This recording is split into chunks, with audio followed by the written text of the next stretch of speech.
He certainly was really grieved in a way he had seldom been before. He had rushed in like a fool, and meddled in what? In a love affair. But what do I know about it? What can I tell about such things? He repeated to himself for the 100th time, flushing crimson. Oh, being ashamed would be nothing. Shame is the only punishment I deserve. The trouble is, I shall certainly have caused more unhappiness. And Father Zossima sent me to reconcile and bring them together. Is this the way to bring them together? Then he suddenly remembered how he had tried to join their hands, and he felt fearfully ashamed again. Though I acted quite sincerely, I must be more sensible in the future, he concluded suddenly, and did not even smile at his conclusion. Katerina Ivanovna's commission took him to Lake Street, and his brother Dmitri lived close by, in a turning out of Lake Street. Alyosha decided to go to him in any case before going to the captain, though he had a presentiment that he would not find his brother. He suspected that he would intentionally keep out of his way now, but he must find him anyhow. Time was passing. The thought of his dying elder had not left Alyosha for 1 minute from the time he set off from the monastery. There was one point which interested him particularly about Katerina Ivanovna's commission. When she had mentioned the captain's son, the little schoolboy who had run beside his father crying, the idea had at once struck Alyosha that this must be the schoolboy who had bitten his finger when he, Alyosha, asked him what he had done to hurt him. Now Alyosha felt practically certain of this, though he could not have said why. Thinking of another subject was a relief, and he resolved to think no more about the mischief he had done, and not to torture himself with remorse, but to do what he had to do, let come what would. At that thought he was completely comforted.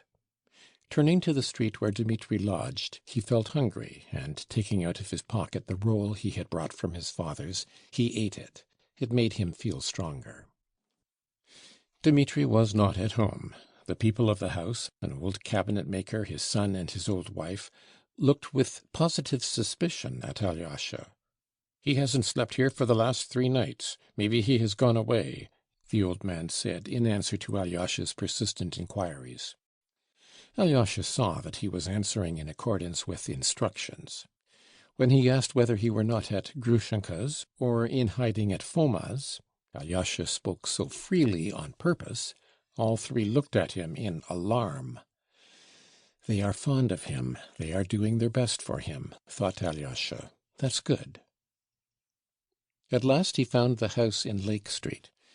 It was a decrepit little house, sunk on one side, with 3 windows looking into the street, and with a muddy yard, in the middle of which stood a solitary cow. He crossed the yard and found the door opening into the passage. On the left of the passage lived the old woman of the house with her old daughter. Both seemed to be deaf.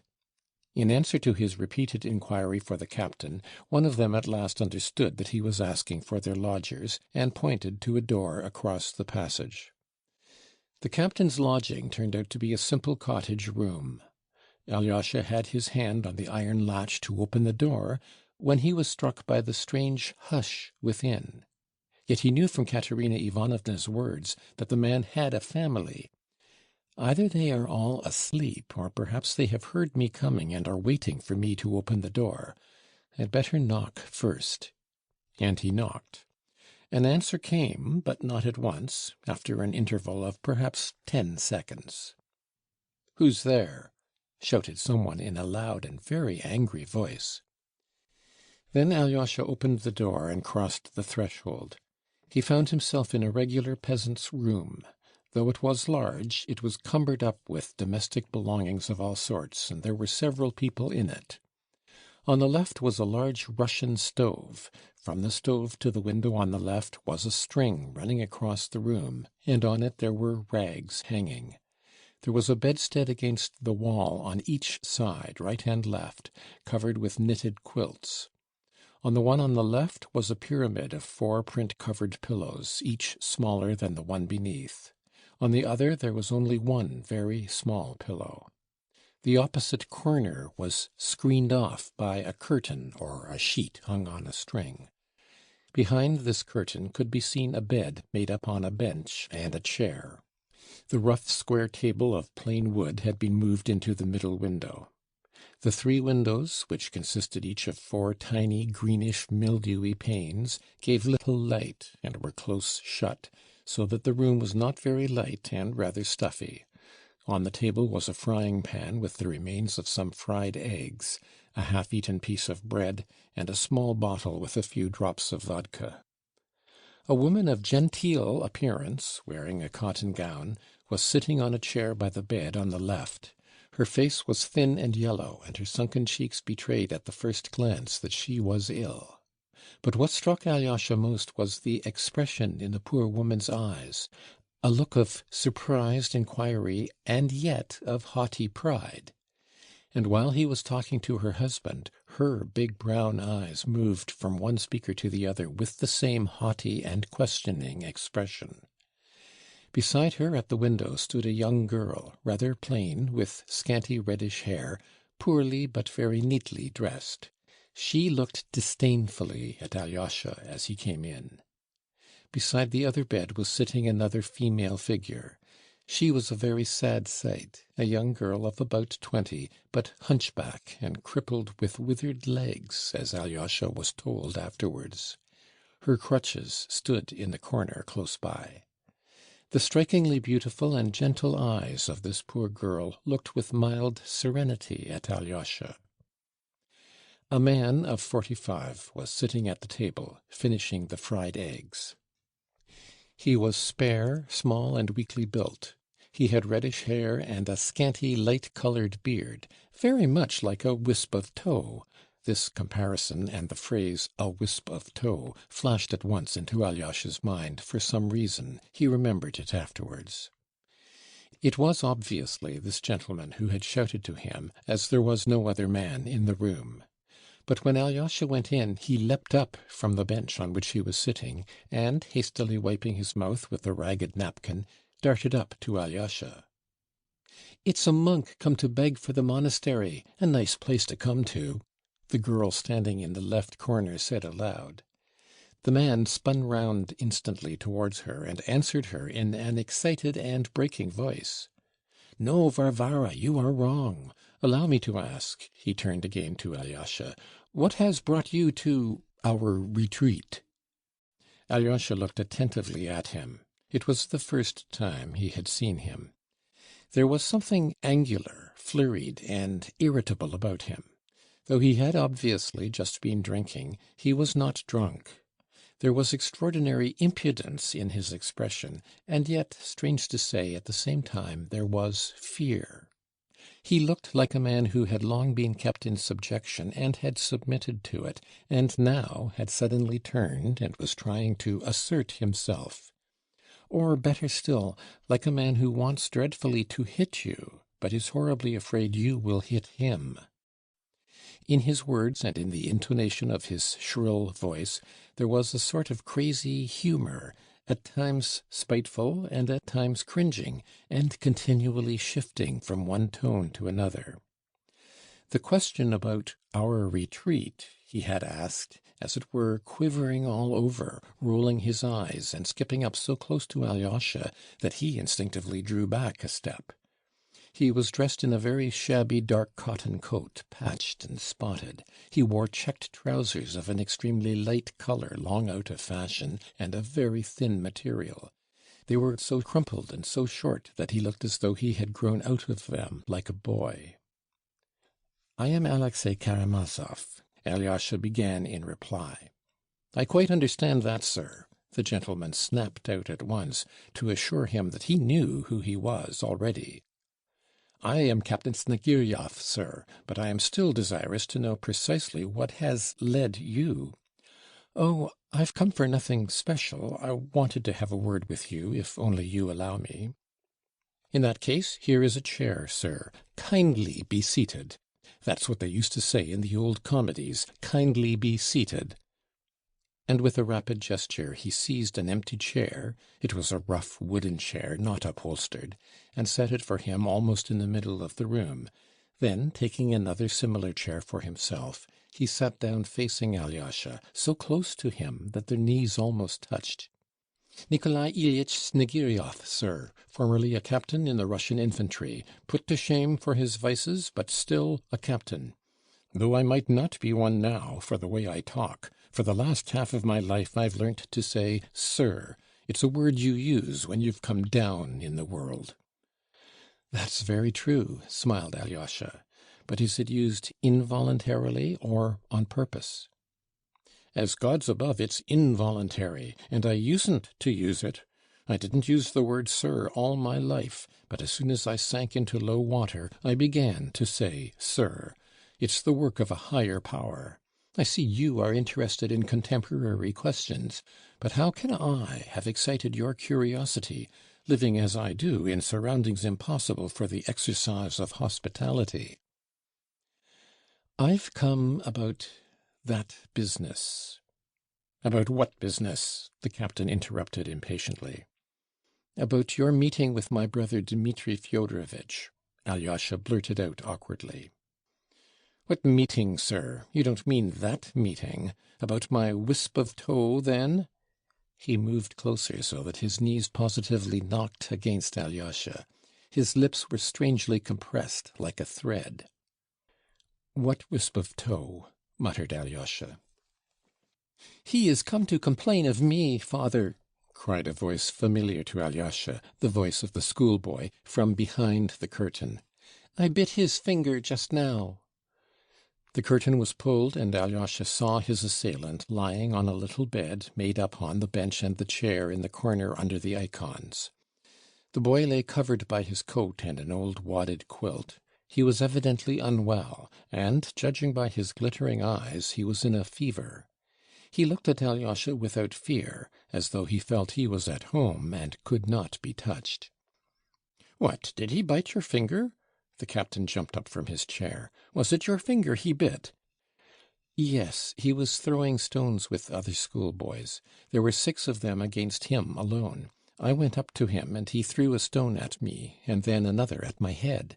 I asked him what I had done to him, and then he rushed at me and bit my finger badly. I don't know why." "I'll thrash him, sir, at once, this minute." The captain jumped up from his seat. "But I am not complaining at all. I am simply telling you. I don't want him to be thrashed. Besides, he seems to be ill." "And do you suppose I'd thrash him? That I'd take my Ilyusha and thrash him before you for your satisfaction? Would you like it done at once, sir?" said the captain, suddenly turning to Alyosha, as though he were going to attack him. "I am sorry about your finger, sir, but instead of thrashing Ilyusha, would you like me to chop off my 4 fingers with this knife here before your eyes to satisfy your just wrath? I should think 4 fingers would be enough to satisfy your thirst for vengeance. You won't ask for the 5th one, too?" He stopped short with a catch in his throat. Every feature in his face was twitching and working. He looked extremely defiant. He was in a sort of frenzy. "I think I understand it all now," said Alyosha gently and sorrowfully, still keeping his seat. "So your boy is a good boy. He loves his father, and he attacked me as the brother of your assailant. Now I understand it," he repeated thoughtfully. "But my brother Dmitri Fyodorovitch regrets his action, I know that, and if only it is possible for him to come to you, or better still, to meet you in that same place, he will ask your forgiveness before everyone, if you wish it." "After pulling out my beard, you mean, he will ask my forgiveness? And he thinks that will be a satisfactory finish, doesn't he?" "Oh no. On the contrary, he will do anything you like, and in any way you like." "So if I were to ask his Highness to go down on his knees before me in that very tavern, the Metropolis it's called, or in the market-place, he would do it?" "Yes, he would even go down on his knees." "You've pierced me to the heart, sir, touched me to tears and pierced me to the heart. I am only too sensible of your brother's generosity. Allow me to introduce my family, my 2 daughters and my son, my litter. If I die, who will care for them? And while I live, who but they will care for a wretch like me? That's a great thing the Lord has ordained for every man of my sort, sir, for there must be some one able to love even a man like me." "Ah, that's perfectly true," exclaimed Alyosha. "Oh, do leave off playing the fool! Some idiot comes in and you put us to shame," cried the girl by the window, suddenly turning to her father with a disdainful and contemptuous air. "Wait a little, Varvara," cried her father, speaking peremptorily, but looking at her quite approvingly. "That's her character," he said, addressing Alyosha again. "And in all nature there was not that could find favor in his eyes, or rather in the feminine, that could find favor in her eyes. But now let me present you to my wife, Arina Petrovna. She is crippled, she is 43, she can move but very little. She is of humble origin. Arina Petrovna, compose your countenance. This is Alexey Fyodorovitch Karamazov. Get up, Alexey Fyodorovitch." He took him by the hand, and with unexpected force pulled him up. "You must stand up to be introduced to a lady. It's not the Karamazov mamma who, etc., but his brother, radiant with modest virtues. Come, Arina Petrovna, come, mamma. First your hand to be kissed." And he kissed his wife's hand respectfully and even tenderly. The girl at the window turned her back indignantly on the scene. An expression of extraordinary cordiality came over the haughtily inquiring face of the woman. "Good morning. Sit down, Mr. Chernomazov," she said. "Karamazov, mamma, Karamazov.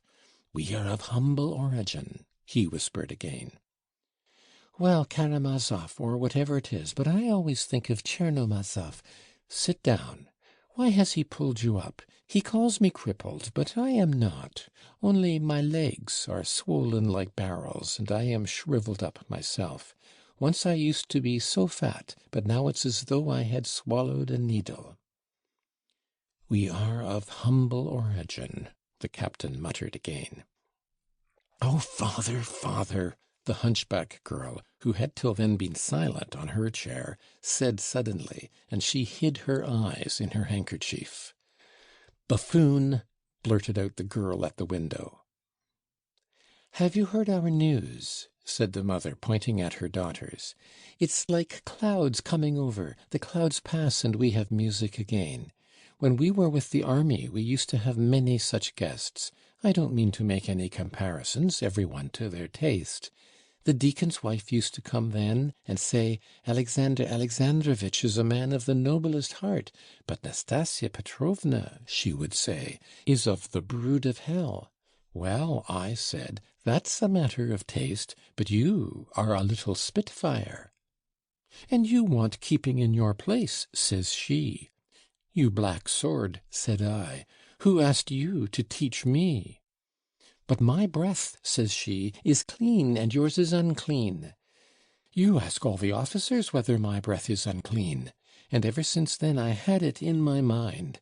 Not long ago I was sitting here, as I am now, when I saw that very general come in who came here for Easter, and I asked him, 'Your Excellency,' said I, 'can a lady's breath be unpleasant?' 'Yes,' he answered, 'you ought to open a window pane or open the door, for the air is not fresh here.' And they all go on like that. And what is my breath to them? The dead smell worse still. 'I won't spoil the air,' said I. 'I'll order some slippers and go away.' My darlings, don't blame your own mother. Nikolai Ilyitch, how is it I can't please you? There's only Ilusha who comes home from school and loves me. Yesterday he brought me an apple. Forgive your own mother, forgive a poor lonely creature. Why has my breath become unpleasant to you?" And the poor mad woman broke into sobs, and tears streamed down her cheeks. The captain rushed up to her. "Mamma, mamma, my dear, give over.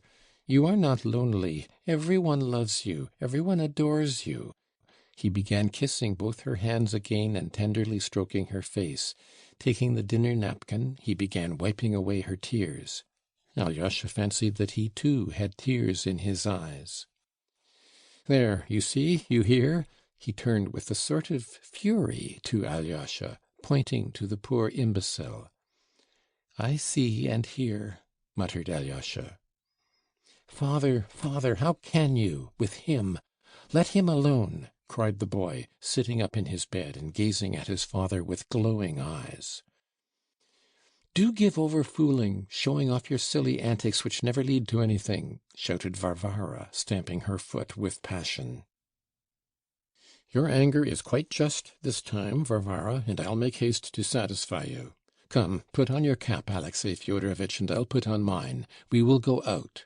I have a word to say to you in earnest, but not within these walls. This girl sitting here is my daughter Nina. I forgot to introduce her to you. She is a heavenly angel incarnate, who has flown down to us mortals, if you can understand. There he is, shaking all over, as though he is in convulsions," Varvara went on indignantly. "And she there stamping her foot at me and calling me a fool just now, she is a heavenly angel incarnate too, and she has good reason to call me so. Come along, Alexey Fyodorovitch, we must make an end." And snatching Alyosha's hand, he drew him out of the room into the street.